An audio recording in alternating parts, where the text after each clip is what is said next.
Kelsey is a first-time caller out of Washington. Kelsey, thank you for holding. You're on the air. Kelsey? Jesse, How you doing? I'm good. How you doing, sir? No woman is good.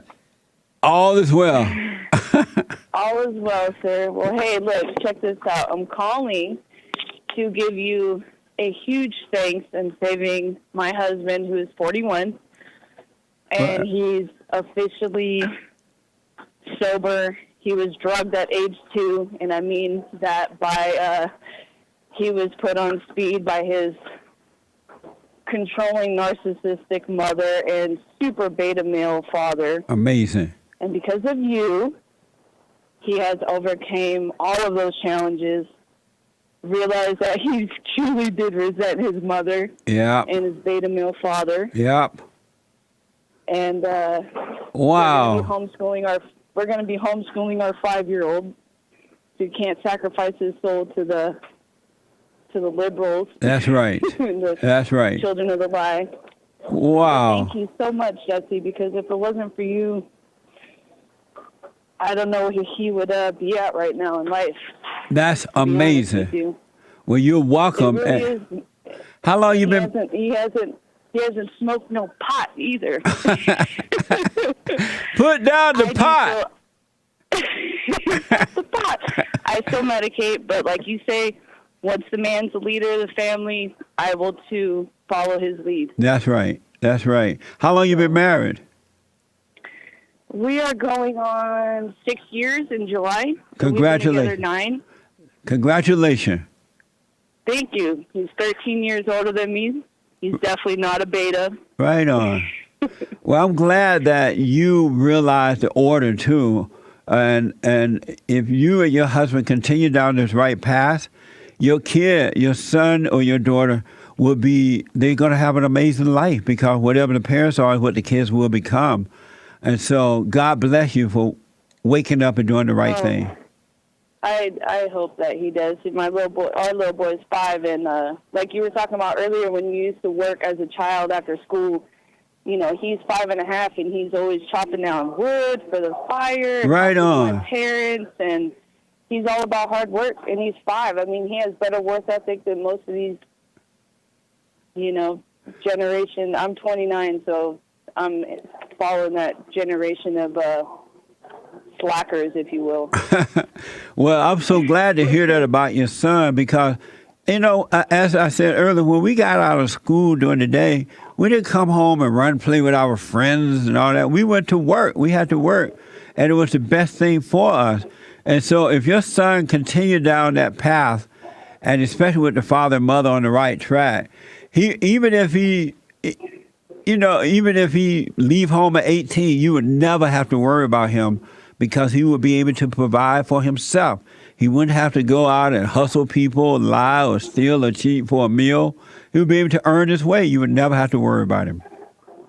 That's the overall plan. If he can chop off at 5, then God be willing, he can start growing his own food and be self-sufficient. Right? That's right. That's right. Wow, so a great call. Jesse. I got through 2 times yesterday, but the gentleman that was telling you about his ADHD is quite interesting, because that was why my husband was allegedly put on Ritalin at age 2.5, which is kind of mind-boggling. Yeah. To think that somebody could put their kid on speed at 2, because it's like I look at my little boy, and I mean, he wakes up, Jesse, at 6 o'clock in the morning, and he's 0 to 100 like that.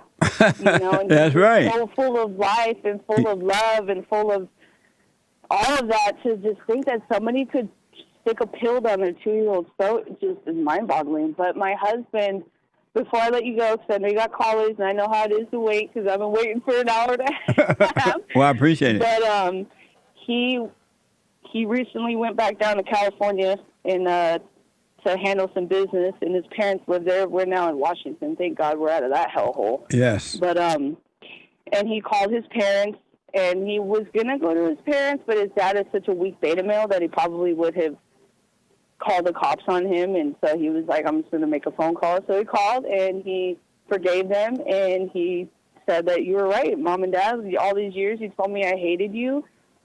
I did hate you. I hated you for being a weak beta male, and I hated my mother for drugging me and making these horrible comments about how my wife is raising our son, and Wow. this, that, and the other. And they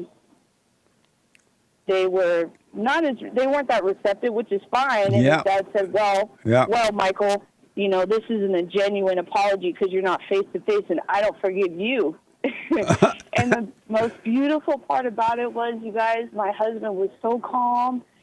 He didn't have any emotions involved, like, because he recorded it so I could listen because I wasn't with him, and Yes. I definitely had to listen to this because by him coming to peace and healing from what his parents did, and like they kicked aside, it's very complicated, but Yeah. it helped me come to peace. And so his dad said, well, this isn't it's not that authentic or whatever. And so my husband said, well, the beautiful part of this process, Dad, is that you don't have to forgive me. That's and right. I'm forgiving you for what you have done to me.